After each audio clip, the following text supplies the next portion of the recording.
konstitusi Kiai harus gitu lah tamut dan nainaika. Kenal orang lebih tinggi itu kan resiko. Misalnya saya Kiai Deso, mungkin punya keri tua sudah seneng, punya kijang tua sudah seneng. Gara-gara kenal Pak Wahid naik Kempri, waduh kok saya kalah itu. Kenal orang itu kan resiko. Mungkin dosen-dosen sini kalau kenal saya di Rembang juga resiko. Di sini gak ada cium tangan, melihat saya dosen, wah gak enak jadi dosen. Jadi memang harus dibatasin.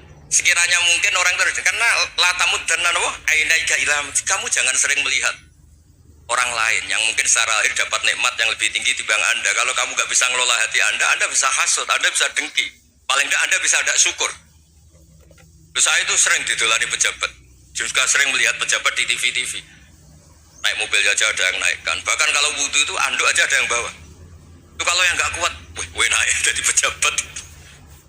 Ya makanya terus konstitusi Kiai itu mengatur, sudahlah mata kamu itu kamu batasin. Jangan melihat sesuatu yang potensi menjadikan Anda tidak apa syukur. Jadi saya mohon, ini memang konstitusi saya sebagai Kiai. Jadi saya, tapi di hati saya tetap akrab. Saya doakan semua untuk UI, untuk semua orang Indonesia kita doakan. Kita ingin semuanya tambah baik, tambah. Ya, mohon assalamualaikum warahmatullahi wabarakatuh. Hingga di beberapa riwayat dijelaskan ada orang yang 500 tahun ibadah, nggak pernah maksiat. Ditanya sama Allah, kamu masuk surga karena apa? Karena ibadah saya ya Allah. Ya sudah, surga kamu 500 tahun saja karena ibadah kamu 500 tahun. Ini cerita umur-umur orang dulu. Ya Allah, katanya surga engkau ini selamanya. Ya kalau yang selamanya itu rahmatku. Kalau amal kamu terbatas ya surganya sesuai amal kamu ya terbatas. Ya sudah ya Allah, berarti masuk saya surga saya ini karena fadl engkau, karena anugerah engkau. Itu namanya apa? Diroyah. Diroyah itu satu kajian analisis di mana kita percaya riwayat, tapi kemudian punya logika, punya diroyah. Ini penting supaya tauhid kita ini kuat. Jadi dulu ada orang yang sangat cerdas, namanya Jubair bin Mut'im. Dia saking cerdasnya, juga kaya, juga tokoh, dikirim sebagai delegasi pembebasan Asra Badrin, tawanan Badar. Kemudian pas datang ke Masjid Nabawi, Nabi delalah pas baca Wattur wa kitabim mastur. Sampai pada titik Nabi baca Am khuliqu min ghairi syai'in am humul khaliqun. Apakah penciptaan yang sedemikian canggih itu dimulai tanpa perwujudan, tanpa sesuatu yang real, yang maujud? Orang itu langsung bersimpuh, matur, ya Rasulullah saya Islam.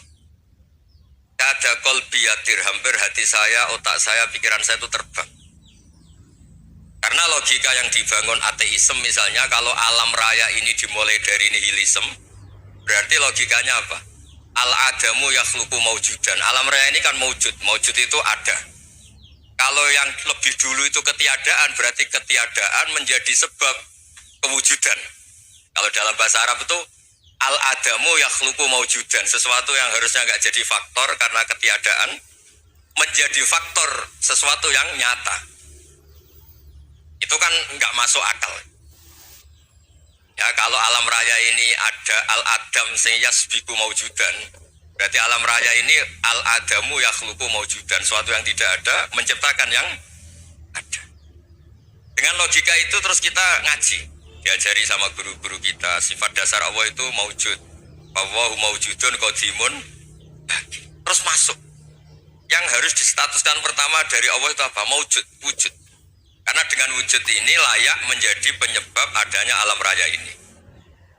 Sehingga ketika kita menolak faham nihilisme atau ateisme, faham tanpa Tuhan, tanpa pencipta awal, kita punya diroyah bahwa tidak mungkin ketiadaan ini menjadi sebab perwujudan alam raya ini. Yaitu am khuliqu min ghairi syai'in. Masa alam raya ini diciptakan tanpa sebab yang nyata, yaitu wajibil wujud. Siapa itu? Allah Subhanahu wa ta'ala. Begitu juga menyangkut sholawat. Orang boleh beda pendapat tentang redaksi sholawat.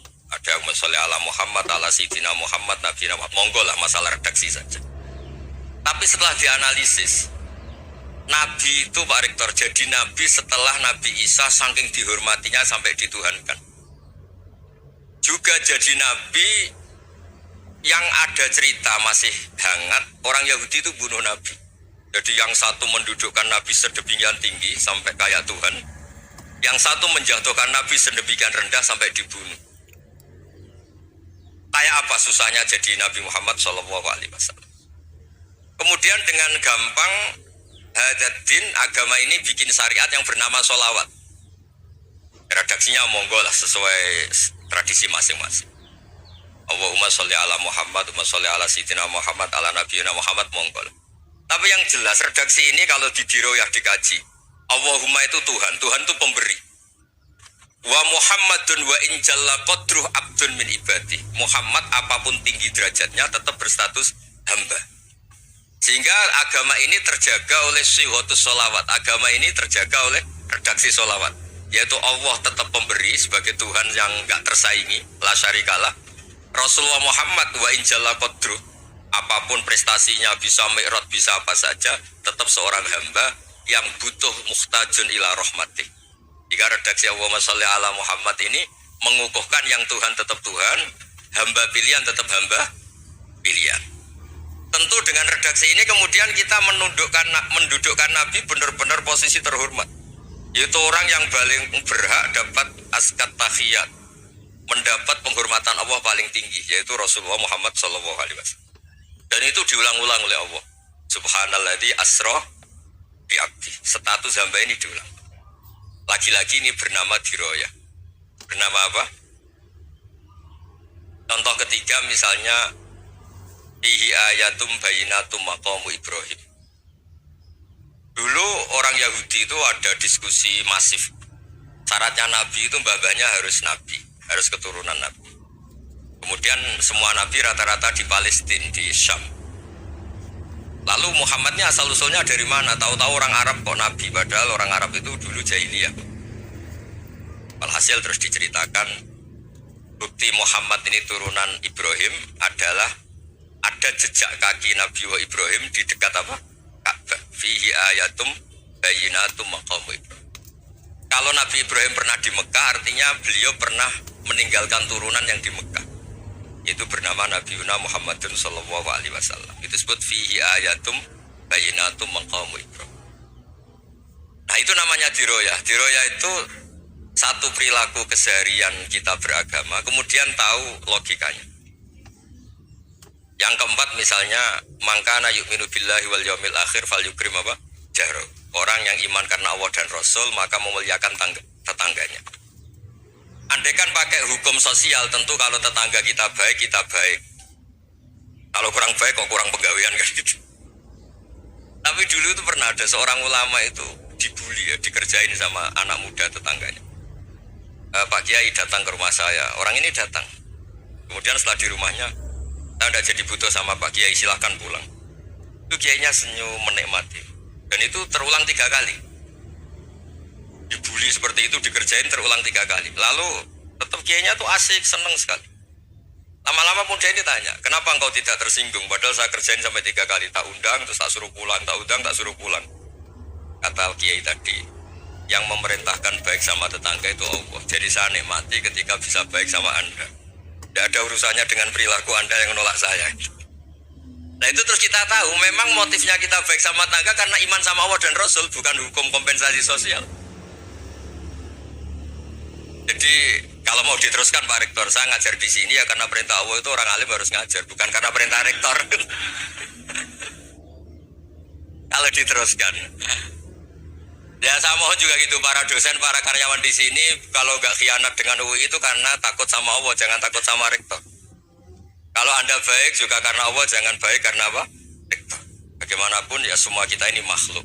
Makhluk itu la yadurru wa la yanfa. Begitu juga melihat Indonesia. Melihat saya ini kan ikut di UI itu lama sekali, ikut sama Profesor Zeni, dari Profesor Zeni nulis tafsir. Mungkin Pak Hersoyo tahu banyak, dulu Pak Lutfi tahu banyak. Tapi saya memang nggak pernah terbuka karena ya memang nggak ingin sebenarnya. Kondisi ini kondisi darurat. Sehingga saya tahu cara berpikir Profesor Zeni, ya tahu komitmen beliau pada UI. Dan pendiri UI memang ya banyak yang dari tokoh NU, Muhammadiyah, dari tokoh-tokoh ormas yang lain memang didirikan banyak orang. Hingga UI memang nggak milih ormas apa tertentu. Dari satu sisi memang baik, nggak dikuasai ormas tertentu. Tapi nanti kalau keterusan ya nggak berbentuk karena nggak boleh. Ya sudahlah dikelola saja. Sambil-sambil jelas, sambil-sambil kadang nggak jelas, yang penting ikhlas tadi. Karena kalau terlalu asobia itu jadi repot. Kita ini yang nekuni fikih itu tahu kalau udah kuno itu madhabnya Hanafi, kuno itu madhabnya Syafi'i. Tahu-tahu seakan-akan Imam Syafi'i itu NU, Imam Abu Hanifah itu Muhammadiyah.